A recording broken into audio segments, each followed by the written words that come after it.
Au cœur de l'islam, c'est tous les vendredis à 5h et à 14h sur Alger Chaîne 3 et sur la page Twitter Au cœur de l'islam Chaîne 3.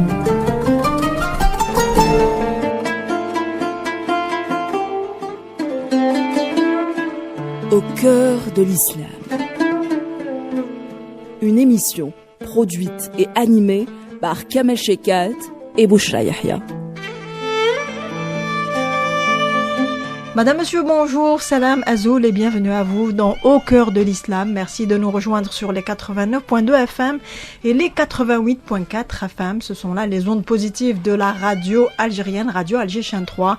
Et comme chaque vendredi, nous sommes ensemble à l'antenne avec vous à 6h durant cet été, mais également à 14h pour le meilleur des apprentissages, celui qui contribuera à nous mettre sur la voie de l'excellence et à prendre conscience de soi et de notre mission. Et Dieu, tout-puissant dans son omniscience, sa justice et son amour pour l'être faible qu'il a créé de ses mains et dans lequel il a soufflé de son souffle, a décrété que l'humain serait son lieutenant ou son tenant-lieu sur terre. Salam alaikum Kamel Chekat. Wa alaikum salam wa rahmatullah. Son tenant-lieu. Son tenant-lieu ou son lieutenant? C'est la première fois que j'entends ça. Mm-hmm.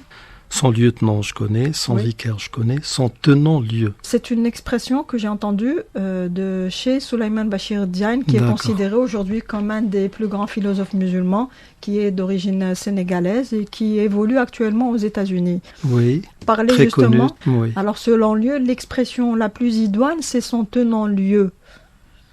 Oui, parce qu'il yaqumu maqamahu, yakhlufuhu. Oui. C'est correct. Elle est correcte, oui. Enfin, c'est une traduction qui me plaît. Très bien, moi aussi.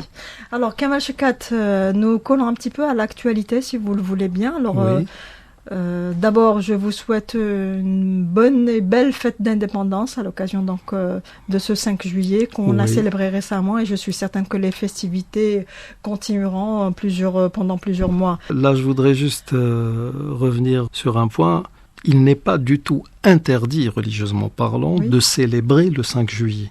Même si certains veulent, par exemple, en guise de reconnaissance à Dieu, jeûner ce jour, pour marquer cette reconnaissance, ils peuvent le faire. Contrairement à ce que pourraient penser certains, ou à ce que pourraient dire ou faire croire certains. Il n'y a pas d'interdit, laïsa makrouh, laïsa muharram. Non, pas du tout. Ça ne pose aucun problème. Très bien. Alors Kamel Chekat, voyez-vous une liaison ou une corrélation entre le dépôt de Dieu subhanahu, donc dont il a fait la destinée de tous les humains, et la lutte du peuple algérien pour sa libération?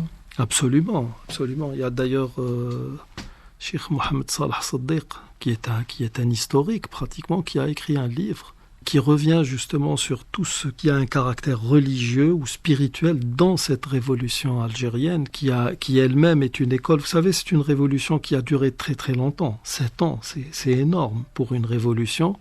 Et en dépit de cela, elle n'a pas connu les déviations qu'ont connues des révolutions qui ont duré à peine quelques mois. Et la relation ou la corrélation dont vous parliez réside dans le fait que ce soulèvement populaire, cette révolte, cette révolution, déjà elle s'inscrit dans la logique de ceux qui l'ont initiée à partir déjà de 1832, parce que c'était une lutte continue, elle s'est arrêtée peut-être à certains moments, mais tout le monde a pris... Il y a eu de hauts faits d'armes tout bien au sûr, long de ces absolument, 132 ans. On peut pas balayer ce qui a été fait par le Mokrani, le Haddad, Boubaghla, Fatma Nsoumer, l'Amir Abdel Qadir, et jusqu'à la fin, c'est-à-dire jusqu'à celle qui a été initiée par ces jeunes Algériens à partir du 1er novembre 1954. C'était un djihad, c'était une lutte légitime, c'était une lutte qui visait à restaurer l'islam dans ce pays, dans cette terre d'islam, quoi qu'en disent les détracteurs. Puis il y a une chose qui est très très importante, sur laquelle j'aimerais bien que tout le monde médite. La majorité des icônes de cette révolution, nous parlons ici de 54 à 62, plus précisément. La majorité, c'était des gens qui ressemblaient. Vous savez, il y a beaucoup de points de ressemblance entre ces jeunes Algériens et les compagnons du prophète sallallahu alayhi wa sallam.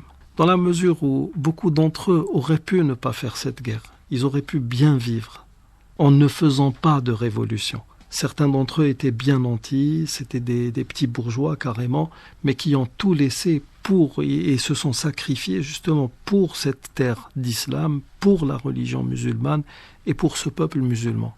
D'un autre côté, quand vous lisez, aujourd'hui par exemple, quand vous entendez les gens prononcer les noms de Amirouche, Zirut Youssef, Al-Hawass et tous ces grands messieurs de cette révolution algérienne, vous avez l'impression que l'on vous parle de gens qui ont vécu 80 ans, 85 ans, avec tout ce qu'ils ont pu faire. La majorité d'entre eux sont morts entre 24 ans et 35 ans, 38 ans maximum. Oui. C'était des jeunes. Et actuellement, à cet âge-là, vous avez des gens qui sont encore en train de jouer à la PlayStation. C'est ça le problème. Cet engagement vis-à-vis de Dieu, ce sens de la responsabilité, ce dévouement, etc., tout ça, ce sont autant de choses à méditer, à essayer de récupérer, de réinsérer dans nos mœurs. Malheureusement, nous ne le faisons pas. Très bien, alors je vous remercie Kamal Chekhat pour cette petite introduction. C'était très important de marquer le point avec cette actualité et la fête de l'indépendance du 5 juillet. Alors Kamal Chekhat, nous poursuivons avec les questions de nos auditeurs, des questions qu'ils nous envoient sur la page Twitter Au cœur de l'islam Chien 3, mais encore sur la boîte mail. Alors, nous sommes toujours dans la question de notre amie Mariam qui nous posait la question autour de l'Mithaq al-Ghalidh et comment rester dans les exemples de bonne entente du prophète alayhi salatu wassalam avec ses épouses. Alors Kamal Chekhat, lors des dernières émissions, nous avions évoqué plusieurs points. Nous avons beaucoup plus évoqué certains points inhérents à l'acte matrimonial. Alors Kamal Chekhat, on a parlé de l'éligibilité au mariage. Déjà. Des deux côtés. Oui. On a parlé de certains droits des deux futurs époux. On a parlé de la non-obligation de la présence de l'imam. Il n'y a pas de clergé en islam. Exactement. L'amour dans le couple. L'islam n'interdit pas cela. Absolument pas. Quand deux jeunes gens s'aiment, il n'y a pas mieux pour ces deux personnes-là que le mariage. Ça, c'est un hadith authentique du messager de Dieu, alayhi salatu wassalam. Les sentiments ne sont pas blâmables. Est-ce que, Kamal Chekhat, est-ce qu'il est préférable qu'il y ait de l'amitié entre les deux futurs époux ? Les gens se marient généralement parce qu'il y a, à un moment donné ou à un autre, ou en une occasion, il y a une attirance, il y a quelque chose qui va pousser l'un des deux conjoints vers l'autre. Et ce conjoint, celui qui a été poussé vers cette union ou celui qui est intéressé par cette union, va commencer à travailler pour que cette union se concrétise.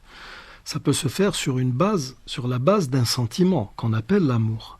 Mais il n'en demeure pas moins que dans bon nombre de mariages de raison, ce sentiment s'est cultivé. Il a été cultivé avec la pratique et c'est devenu un mariage d'amour avec le temps. Ce qui explique que ce sentiment s'est vraiment construit et forgé tout au long de cette union. Les sentiments sont incontournables.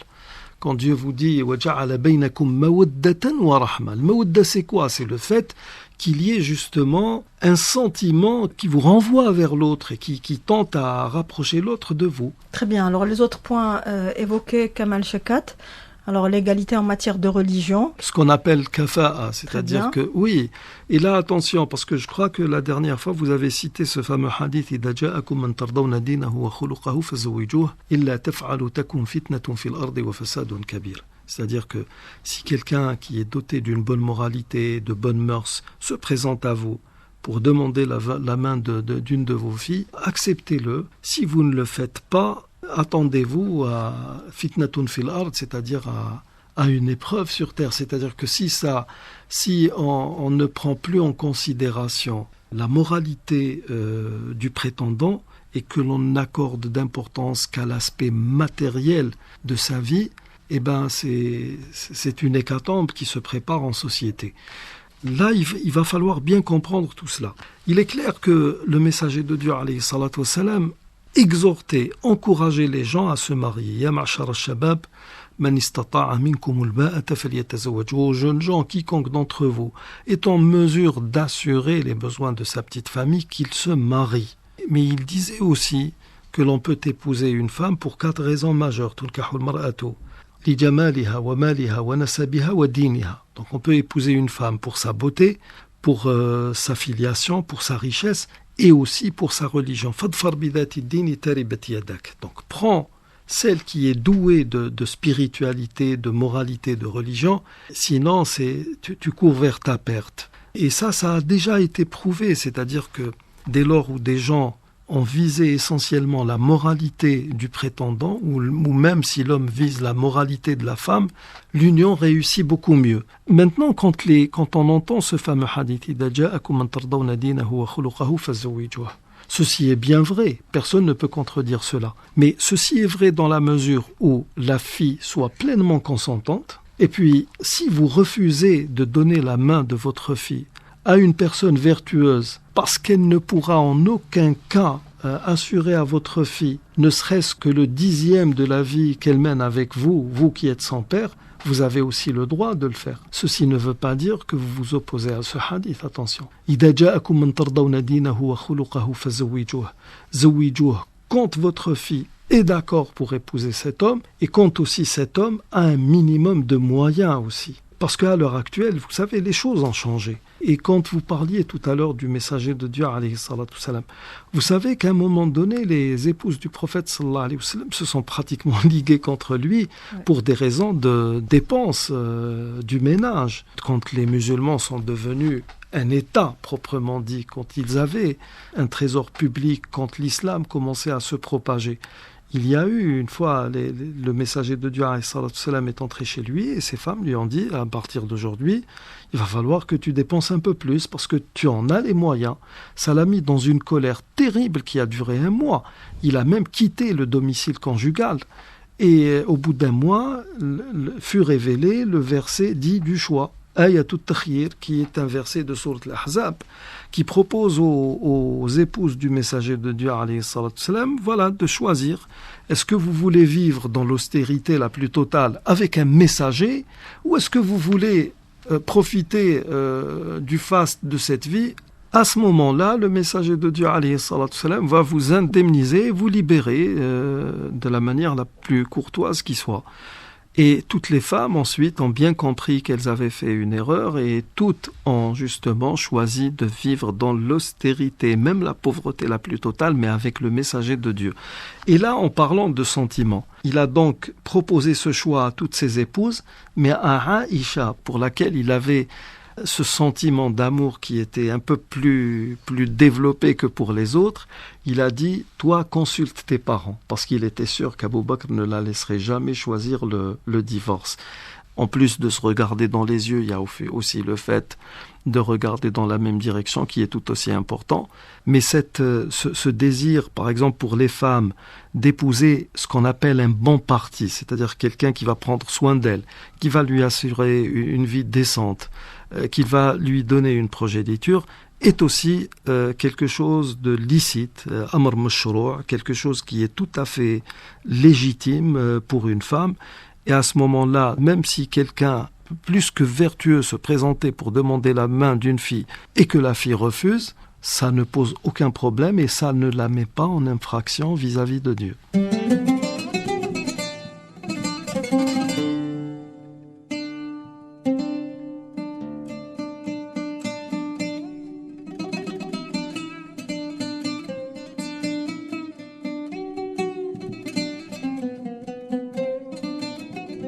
Kamel Chakat, nous sommes encore dans les préliminaires du mariage, nous sommes dans la phase prise de contact et connaissance et ma foi, on ne sait pas encore s'il est écrit que ce projet prenne forme et se réalise ou il sera complètement annulé. Alors nous avons cité précédemment les éléments qui normalement doivent constituer les matériaux de construction de cet édifice qui est le mariage et parmi les autres détails importants, il y a le facteur de l'âge des futurs époux. Alors si vous voulez bien, accent sur ce détail. D'après ce que j'ai compris lors de ma recherche, c'est que le sceau des prophètes Mohammed alayhi salatu wassalam et certains savants sont contre le fait qu'il y ait un grand écart d'âge.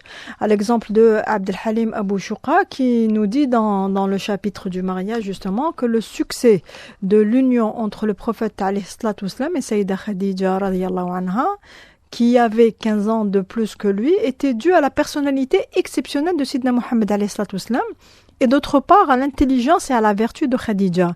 De même pour le succès de l'union entre le prophète et Sayyida Aïcha, qui était due à la personnalité hors du commun de l'envoyé de Dieu, alayhi salatu wassalam.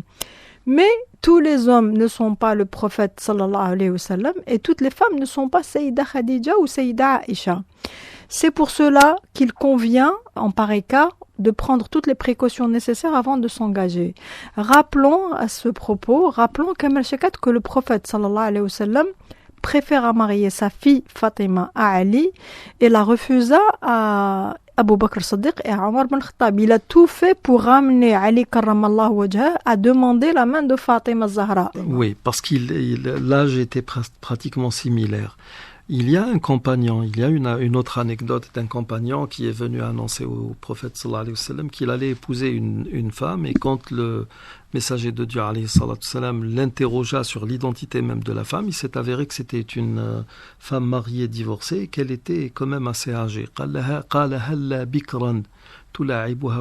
Pourquoi ne choisis-tu pas une jeune vierge qui t'amuserait et que tu amuserais? Donc en faisant allusion essentiellement à tout ce qui avait trait à la sensualité.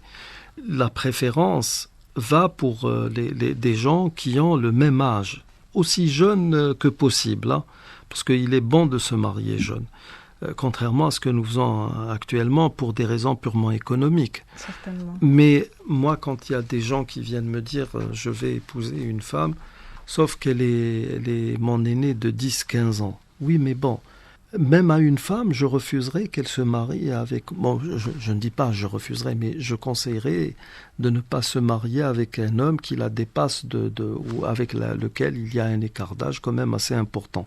10-15 ans, c'est ça, la limite? Oui, mais bon, même 10-15 ans, c'est... Bon, 10 ans à la limite, ça passe, mais 15 ans et au-delà, cette femme va pratiquement brader sa féminité.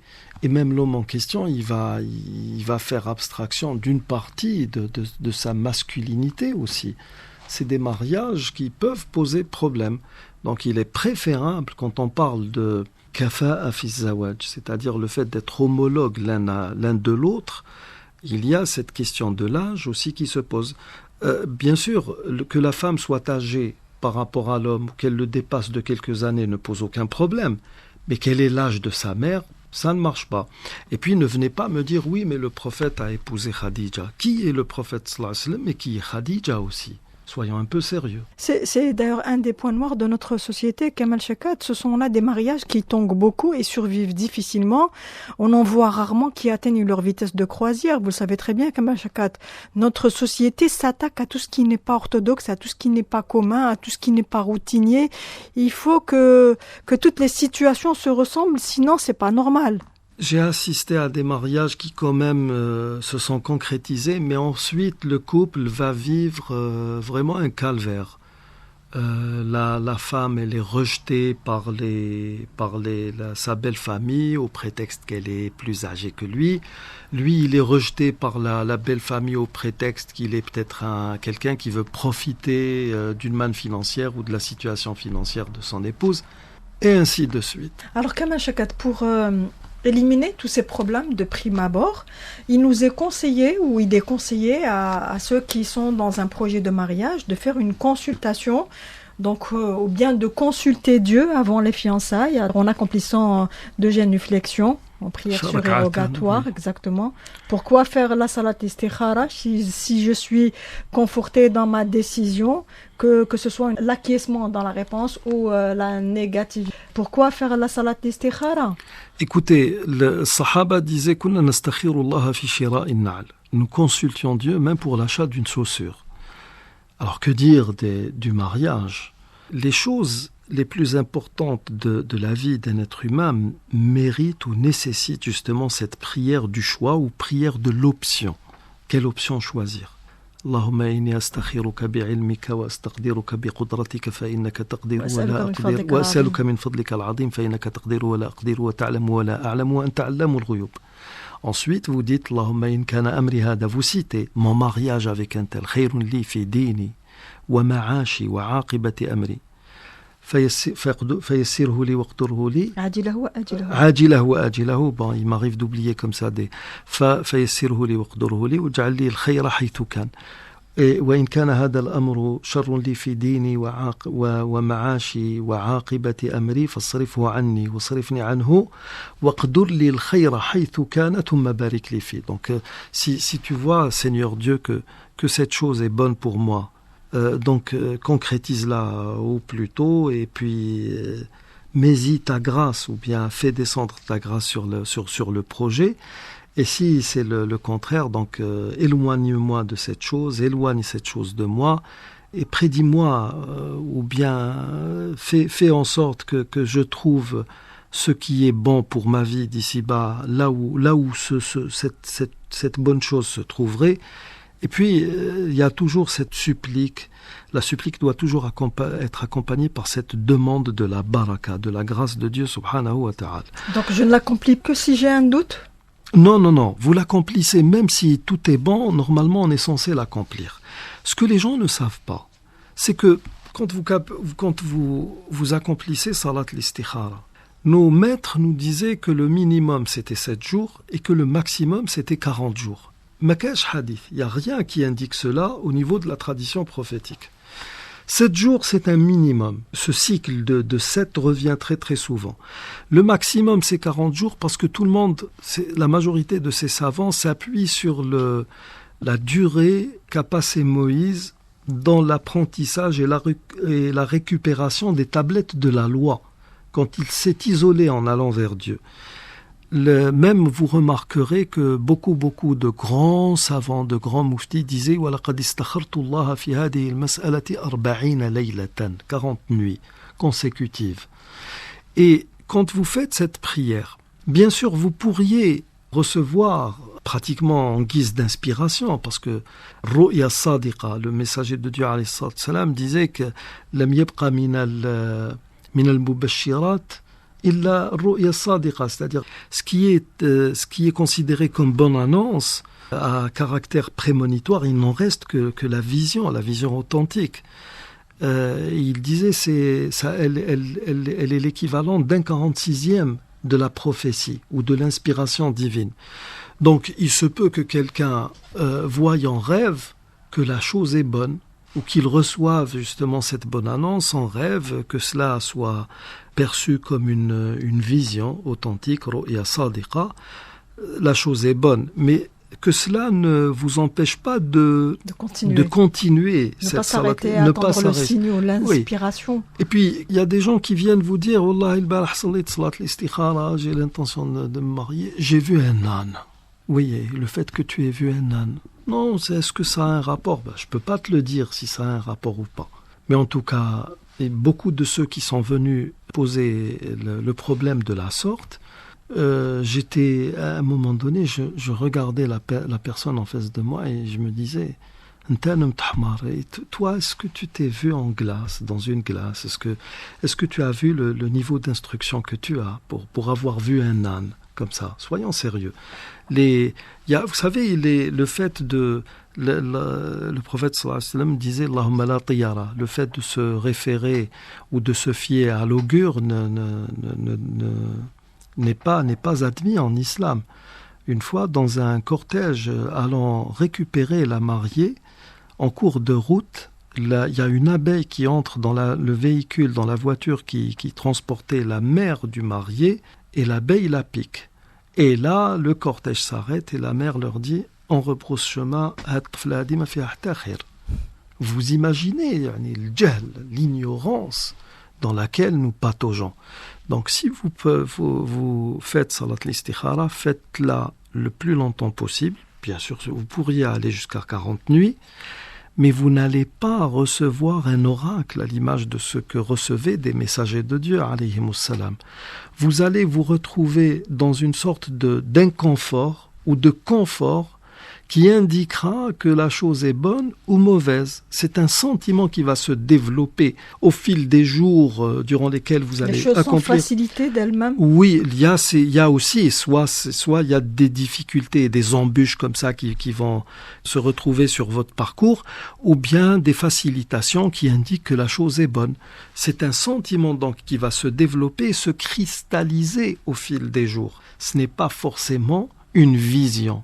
Parce que ces visions-là ne sont accordées qu'à des gens un peu spéciaux, pas à n'importe qui. Il faut se rendre à l'évidence. Comme Shakat, il y a eu une première entente entre les deux familles et donc le projet continue, le projet de mariage continue. Il y a période de fiançailles. D'accord. Quelle est l'importance de cette période? Qu'est-ce qu'on doit faire durant cette période?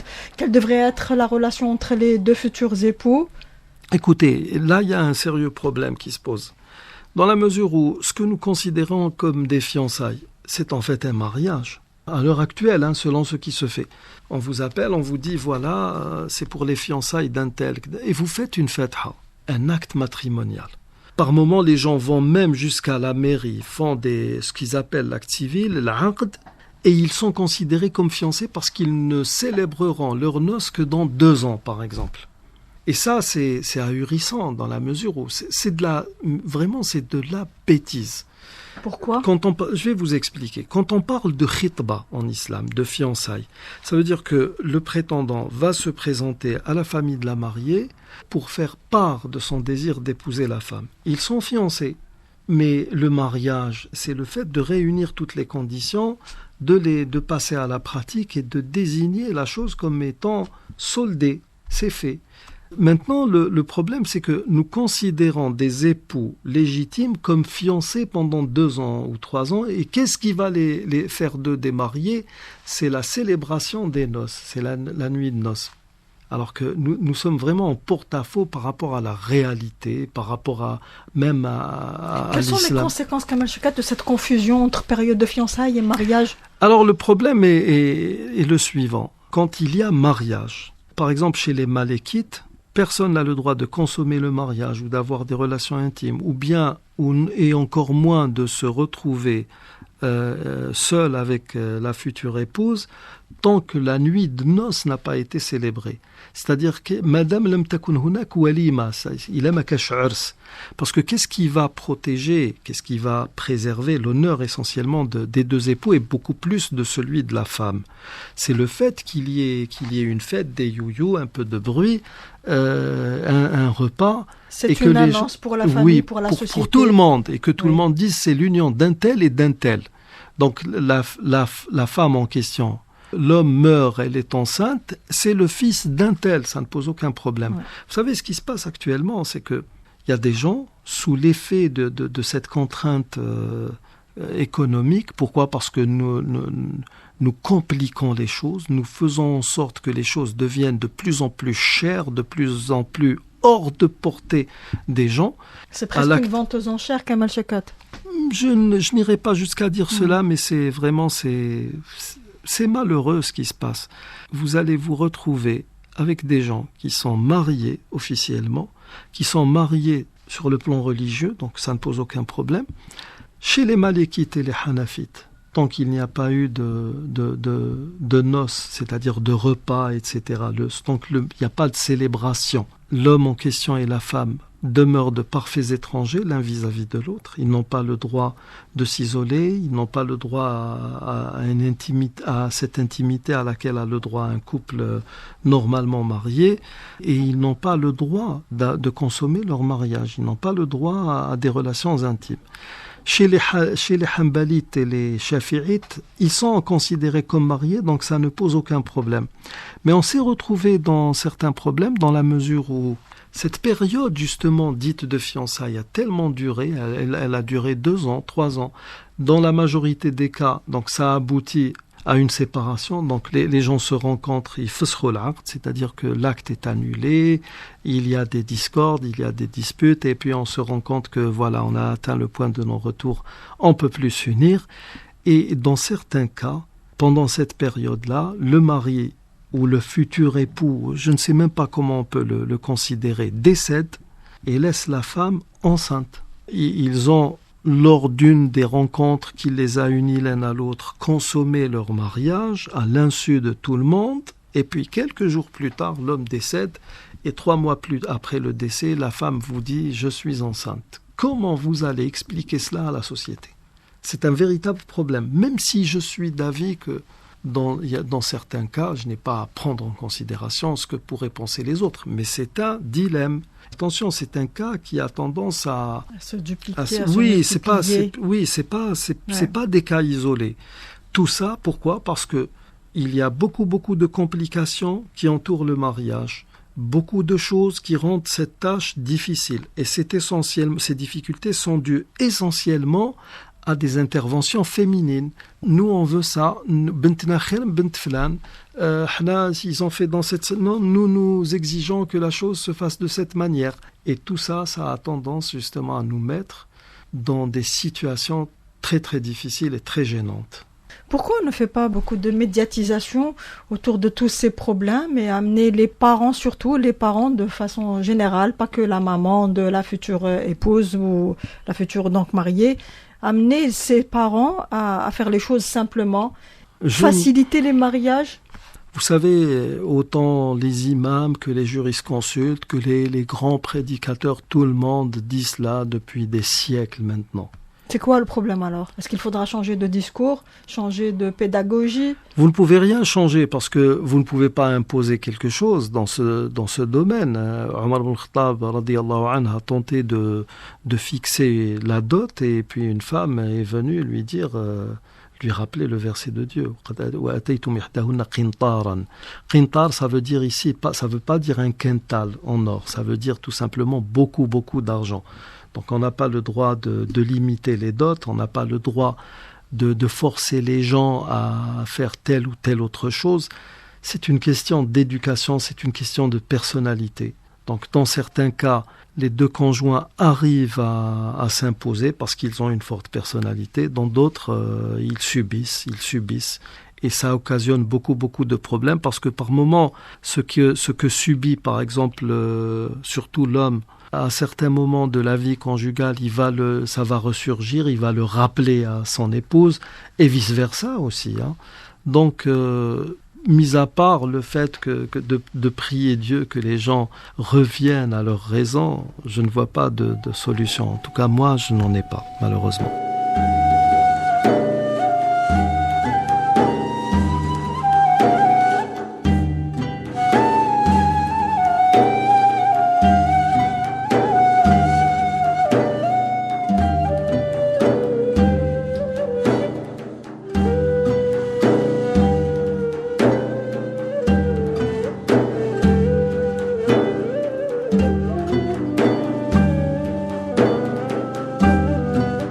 Kamal Chakat, poursuivons avec ce mariage légal en islam. Quelles sont les conditions de validité d'un mariage en islam ? On a évoqué le tuteur, les témoins. On a évoqué le représentant. D'accord. Il m'a eu au tournant. Très bien, premier point, le représentant. Et puis, les témoins. Combien de témoins faudrait-il en avoir ? Deux ou plus ? Deux témoins. Maintenant, il va falloir expliquer une chose. Le hadith du messager de Dieu, alayhi salam, dit وَشَاهِدَيْ عَدْلٍ, deux témoins d'une honorabilité parfaite. C'est quoi l'honorabilité ? L'adala, c'est quoi ? C'est le fait d'être vraiment en symbiose avec les décrets de Dieu, en conformité totale avec les préceptes de la religion. En apparence ? En apparence, autant dans ce qui est publié que dans ce qui est intime, que dans ce qui relève de l'intimité. Fi sirri wal alan. Pourquoi le messager de Dieu alayhi salatu salam a-t-il posé cette condition ? C'est l'intitulé même de cette émission, ou de cette question, c'est le mitaq al-ghalit, le pacte solennel. Quand vous lisez le verset le plus long du Coran, Ayat al-Mutayana, le verset inhérent à la reconnaissance de dette, qu'est-ce qu'il est dit ? Il est dit وَاسْتَشْهِدُوا شَهِدَيْنِ مِنْ رِجَالِكُمْ, prenez deux de vos hommes à témoin. فَإِنْ لَمْ يَكُونَا رَجُلَيْنِ فَرَجُلٌ وَامْرَأَتَانِ مِمَّنْ تَرْضَوْنَ مِنَ الشُّهَدَاءِ. Si ce n'est pas deux hommes, donc c'est un homme et deux femmes parmi les témoins que vous auriez choisis. أَنْ تَضِلَّ إِحْدَاهُمَا فَتُذَكِّرَ إِحْدَاهُمَا الْأُخْرَى. Maintenant, ce verset pose problème pour les féministes. Comment peut-on faire ça, une femme, elle a aussi un cerveau, etc. Non.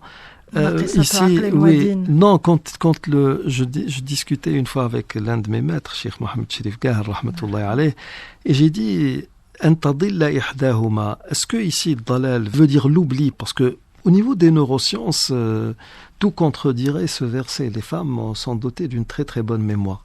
Ou est-ce qu'il concerne la déviation ou un mauvais choix dû à ce qui se fait sous l'emprise d'une émotion, par exemple? Dalal ici pourrait être lu autrement. Il m'a dit oui, pourquoi pas. Dans la mesure où ça ne touche pas à une règle juridique, le problème, l'interprétation ne pose pas de problème. Et pendant des années, j'ai cherché justement à essayer de comprendre pourquoi. C'est en phase d'aboutir dans la mesure où ça a un rapport avec la psychologie du témoin lui-même, ou ce que certains appellent les psychotémoins. Il y a des différences entre les hommes et les femmes. Mais bon, je n'ai rien de probant à ce sujet, et pour l'heure, en tant que musulman, je suis dans l'obligation de prendre ce verset, de le mettre en application, comme on dit, ta'abbudan, c'est-à-dire je le fais par dévotion religieuse, parce que j'ai affaire à un verset. Je n'ai pas le droit d'essayer de faire valoir la science ou de mettre comme condition préalable à sa mise en pratique une compréhension scientifique du verset. Ça, on n'en a pas le droit. Mais en tout cas, dans tous les actes possibles et imaginables, Allah subhanahu wa ta'ala propose le témoignage des gens, deux témoins généralement, mais ne pose pas comme condition l'honorabilité parfaite, la adala. Dans ce même verset, un peu plus bas, il est dit, ou un peu plus loin, il est dit wa ashhidu idha tabaya'tum. Prenez des gens à témoin lors de vos transactions commerciales. Et là encore, la adala, l'honorabilité parfaite, n'est pas du tout posée. Pourquoi? Parce que tous les actes ont un caractère péremptoire. Même quand vous parlez d'un acte à vie, cet acte à vie, il est forcément amené à être renouvelé à un moment donné de l'histoire. Pourquoi? Parce que un acte à vie, c'est généralement 99 ans si je ne m'abuse. Et puis, nous savons très bien, la loi de Dieu, les lois immuables de Dieu veulent que nous qui sommes vivants aujourd'hui, nous sommes en 2023, en 2123, nous serons littéralement oubliés. Plus personne ne se rappellera de nous, à moins que l'un de nous ne laisse un héritage immatériel qui fera qu'il soit cité de temps à autre, comme nous citons les messagers de Dieu, notre bien-aimé messager et ses compagnons, ou bien les grands savants de cette nation, ou tout simplement nos martyrs et les gens qui ont marqué leurs époques par un écrit, par une invention, par une découverte ou quoi que ce soit d'autre. Donc, tous les actes, au bout d'un certain temps, vont fatalement mourir, entre guillemets. Pourquoi? Parce que les parties contractantes ont disparu. Et même si les parties contractantes ne disparaissent pas, pour peu que l'une des deux parties se retrouve dans une sorte de problème, on doit refaire l'acte. Sauf dans le mariage. Dans un acte de mariage, si le couple, les deux conjoints, sont appelés à vivre, par exemple, 3, 4 ou 5 siècles, l'acte de mariage reste valide. Rien ne peut l'altérer. La dernière condition sine qua non de validité d'un acte de mariage, c'est ce qu'on appelle en langue arabe l'ijab ou al-qaboul. C'est le fait qu'il y ait une demande formulée par le prétendant ou par un membre mandaté par lui, wakil, qui s'adresse au wali, le représentant légal, pour demander la main de la fille. Donc, quand on fait ce ijab et qaboul, quand il y a la demande et l'acceptation, elle se fait dans une intention de perpétuité. L'aqdu yunsha'u bi niyyati ta'bid. Et on ne peut pas le considérer comme valide s'il se fait pour une durée déterminée. S'il y a une durée, s'il y a une intention autre que celle de la perpétuité, l'acte n'est pas valable, attention. Même s'il est valable en apparence, il est peut-être valable pour l'un des deux conjoints, mais pas pour l'autre. Imaginez, sur un plan technique, il est valable. Oui, imaginez, deux personnes se rencontrent, elles vont se marier. La femme, elle se dit, et attention, ça c'est un nouveau courant. Il y a beaucoup de femmes qui se marient actuellement, qui ne désirent par le mariage que faire des enfants de manière licite, ensuite de divorcer pour pouvoir jouir de leur liberté et profiter de cette maternité qu'elles peuvent prodiguer. le fait de materner est une envie profonde chez la femme. Il y a beaucoup de femmes qui se marient avec cette intention. Beaucoup de femmes, dans combien, Kamal Chekhat, sur toute une société, sur la moitié de la société? Selon ce que je suis en train de 2%. remarquer. Non, beaucoup plus. Quand vous voyez le nombre de khula et de divorces qu'il y a, vous vous rendez compte que beaucoup d'entre elles ont justement cette mauvaise intention en tête. Et alors, dans ce cas-là, il faut que ces dames comprennent que si le mariage est licite pour l'homme, il est illicite pour la femme. Même si les enfants sont légitimes. Mais la femme est en train de comptabiliser des mauvaises actions par ce mariage. Ou bien même un homme qui épouse une femme parce qu'elle jouit d'une certaine fortune et qui se dit, voilà, dès que je mettrai la main sur le jackpot, je la répudierai. Eh bien, l'acte de mariage est valable pour la femme, mais il ne l'est pas pour l'homme parce qu'il est animé d'une mauvaise intention. Et que cette intention de perpétuité, de vivre jusqu'à ce que quelque chose vienne nous séparer ou que la mort vienne nous séparer, n'est pas prise en considération. Ça veut dire que l'acte, vraiment, il est mis à mal, hein, qu'on le veuille ou non.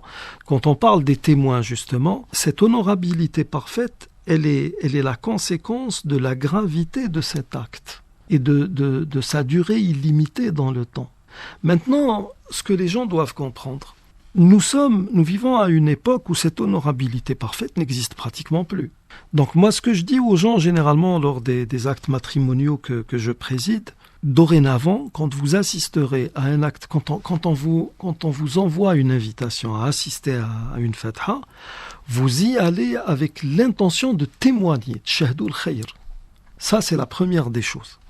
Ensuite, nous avons expliqué que du fait que nous ne soyons pas dans une cérémonie religieuse, nous sommes plein pied dans le droit, dans un droit positif, un droit qui doit être mis en pratique. Et là, vous avez une procédure. J'ai l'habitude de dire nous sommes dans une logique procédurière, c'est-à-dire que nous sommes face à une procédure qui exige 2 témoins. Alors, en plus de prendre tout le monde comme témoin, avec cette intention de témoigner, de jouer le rôle de témoin, nous allons choisir nommément 2 témoins qui vont faire office de témoins officiels, qui vont représenter pratiquement tout le groupe par leur témoignage. Et généralement, moi je dis toujours aux gens, choisissez un témoin du côté de la mariée, un témoin du côté du marié pour faire la balance, pour qu'il y ait un certain équilibre en termes de témoignage. Et si ces témoins, attention, parce que là aussi il y a un autre problème. Vous savez, suite à bon nombre de mariages, quand les gens se présentent devant le juge, il y a des tentatives de réconciliation, ensuite il y a par moment des discordes sur le mahar. Tout dépend des situations. Par moment, le marié est en droit de récupérer la moitié de sa dot ou bien toute la dot.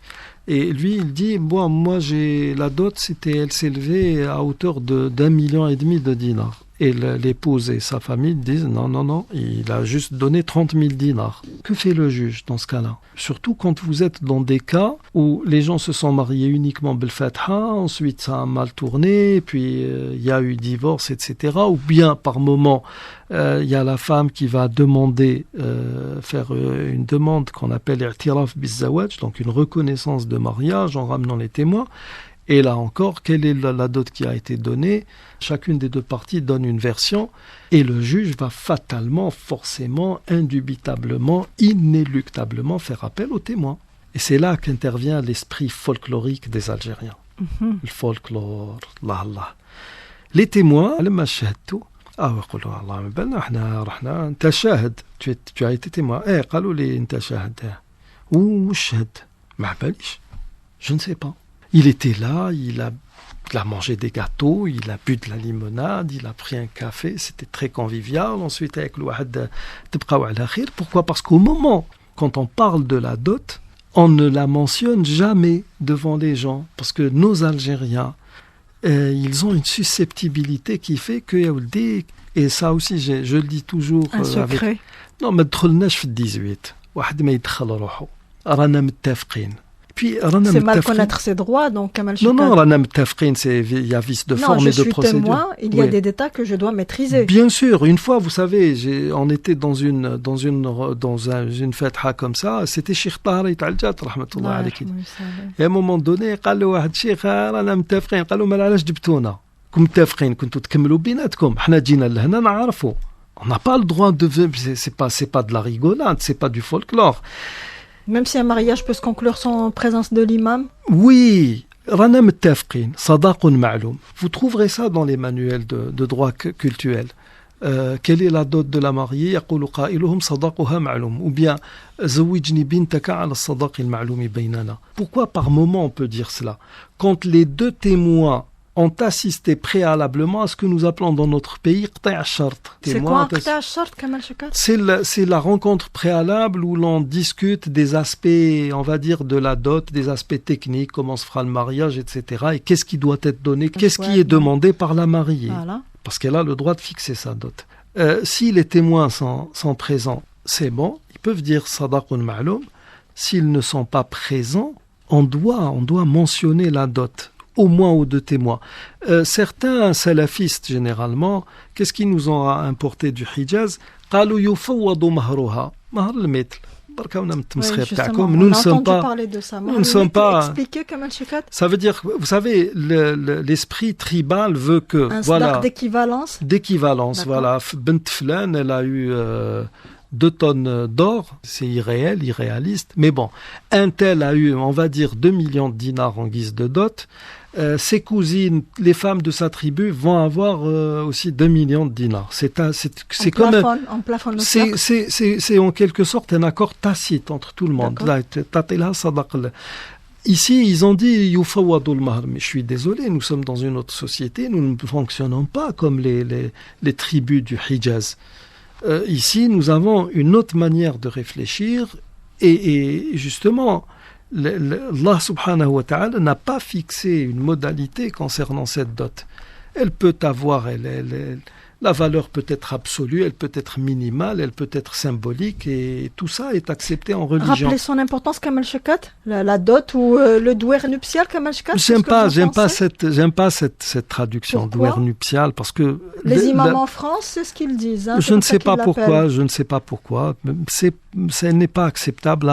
C'est un choix, hein, c'est un choix, parce que par moment, le douer, c'est ce qu'on donnait à la femme en guise de subsistance pour le décès du marié. Ça devait l'accompagner pendant 1 année.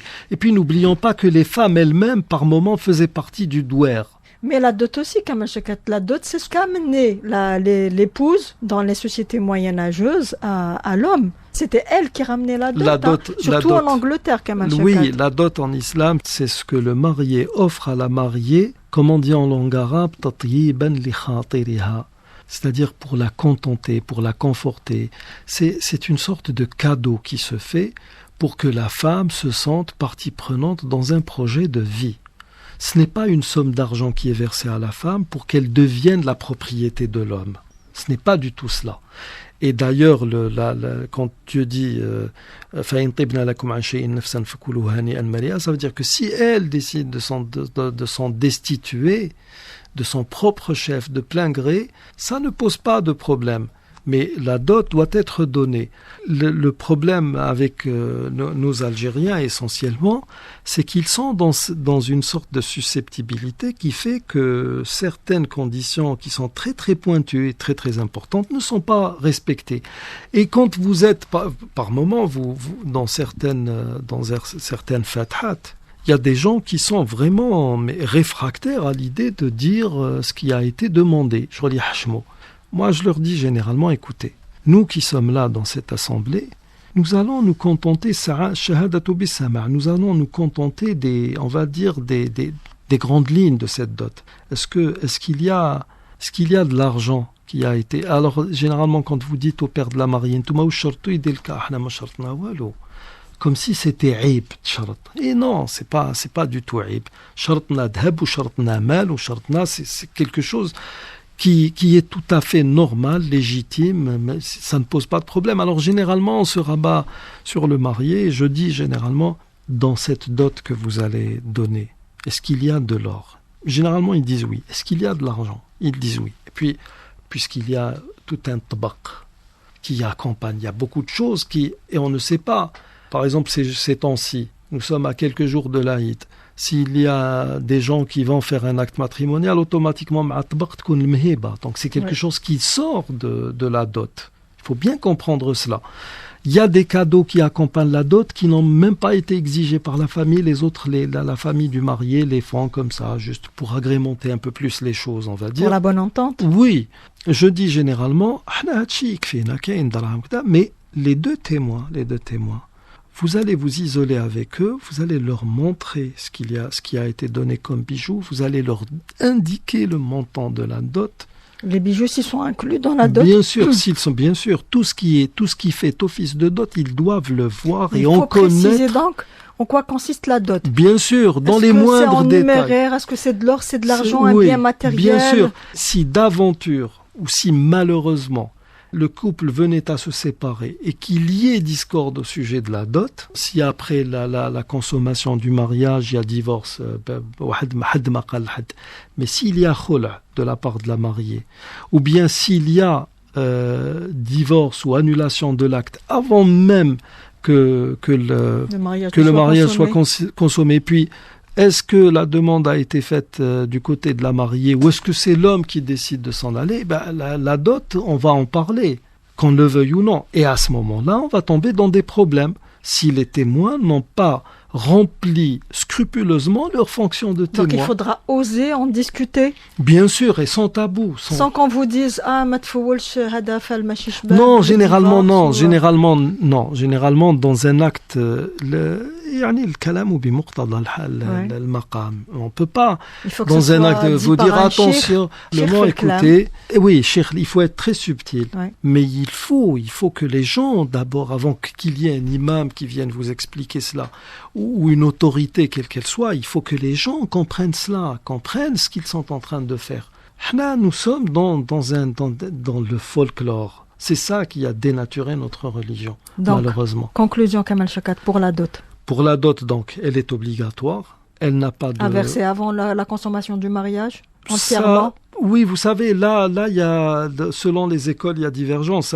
C'est selon ce qui a été décidé ou selon les accords préalables au mariage. Chez les orientaux, vous avez le muqaddam ou le mu'akhar, etc. Oui. Généralement, à l'époque du prophète, en tout cas, la dot se donnait avant le mariage. Oui, chez eux, ça marche comme ça, surtout chez les hanafites et je pense aussi les chafi'ites. Mais normalement, la dot, elle se donne avant le mariage. La femme, quand elle va chez son mari, la dot a déjà été donnée. Mais si, pour une raison ou une autre, cette dot n'est pas, on va dire, donnée intégralement avant le mariage, ça ne pose pas de problème. S'il y a un accord mutuel entre les deux parties. Un dernier point, Kamal Chakat, qui concerne les éléments qui sont liés à notre époque. Il y a des familles qui obligent le futur mari de donner des cadeaux, surtout en or, des bijoux. Est-ce qu'il y a des consignes de notre religion? Pas forcément. Écoutez, actuellement, la majorité des gens parlent de parures en or ou de je ne sais quoi. Ça fait partie du shart. Oui, si on exige ça de vous, nommément, vous êtes dans l'obligation si vous acceptez, vous êtes dans l'obligation d'honorer cet engagement. Oui. Mais la dot ne consiste pas uniquement à donner des bijoux. Donc pour les dots qu'on connaît chez les premiers, par exemple, nous savons à partir d'un hadith rapporté par Muslim d'après Sahlin ibn Sa'din as-Sa'idi, cet homme pauvre, d'une pauvreté extrême, à qui le messager de Dieu alayhi salam a dit « Andur walaw khataman min hadid » offre-lui ne serait-ce qu'une bague en métal. Et à la fin, finalement, l'homme a épousé la femme à condition qu'il lui apprenne ce qu'il avait lui-même appris du Coran, par cœur. Certains tullab ilm, les étudiants disaient mahru bintikum an u'allimaha al-qira'ata wal-kitaba. Ça marche comme ça. Et puis d'autres donnaient ce qu'on appelle mahr al-mufadala, c'est-à-dire on leur exigeait 1000 dinars en or et ils disaient j'accepte à hauteur de 1500 dinars par exemple. Il rajoute ce qu'il peut rajouter lui-même. Donc la chose est vraiment en fonction d'un accord mutuel qui plaît aux deux parties. D'accord. Donc s'il y a séparation entre l'homme et la femme avant le mariage, la femme ne rend rien du tout. Tout dépend. Si c'est elle qui fait la demande d'annuler le mariage ou si c'est l'homme qui fait la demande, la situation change. Oui. Alors si c'est elle qui demande à ce que à ce qu'il n'y ait plus d'union, elle doit restituer toute la dot. Si c'est lui qui le fait, elle ne lui restitue que la moitié de la dot. Mais s'il y a un khola, même après consommation du mariage, la femme est dans le devoir de restituer l'intégralité de la dot. Et là, si vous avez des témoins qui étaient là juste pour boire un bon café et pour discutailler avec les autres membres de la famille, vous avez un point essentiel de l'acte qui a été bafoué. Kama Shekat, si le mari décède avant d'avoir contracté ce mariage, qu'adviendra-t-il de ce mahr? Il appartient intégralement à la femme, et si cet homme a des biens, la femme hérite à hauteur du 8e. Même si le mariage n'a pas été consommé? Même s'il n'a pas été consommé, elle est sa femme. Bien, je vous remercie Kama Shekat pour toutes ces précisions. On reviendra la semaine prochaine avec la polygamie. Inch'Allah. Inch'Allah. Eh bien, merci à vous. Merci d'avoir interagi et réagi sur notre page Twitter Au cœur de l'Islam chaîne 3. Continuez à le faire. Et nous vous remercions pour tout cela. Et merci à tous les nouveaux followers sur notre page.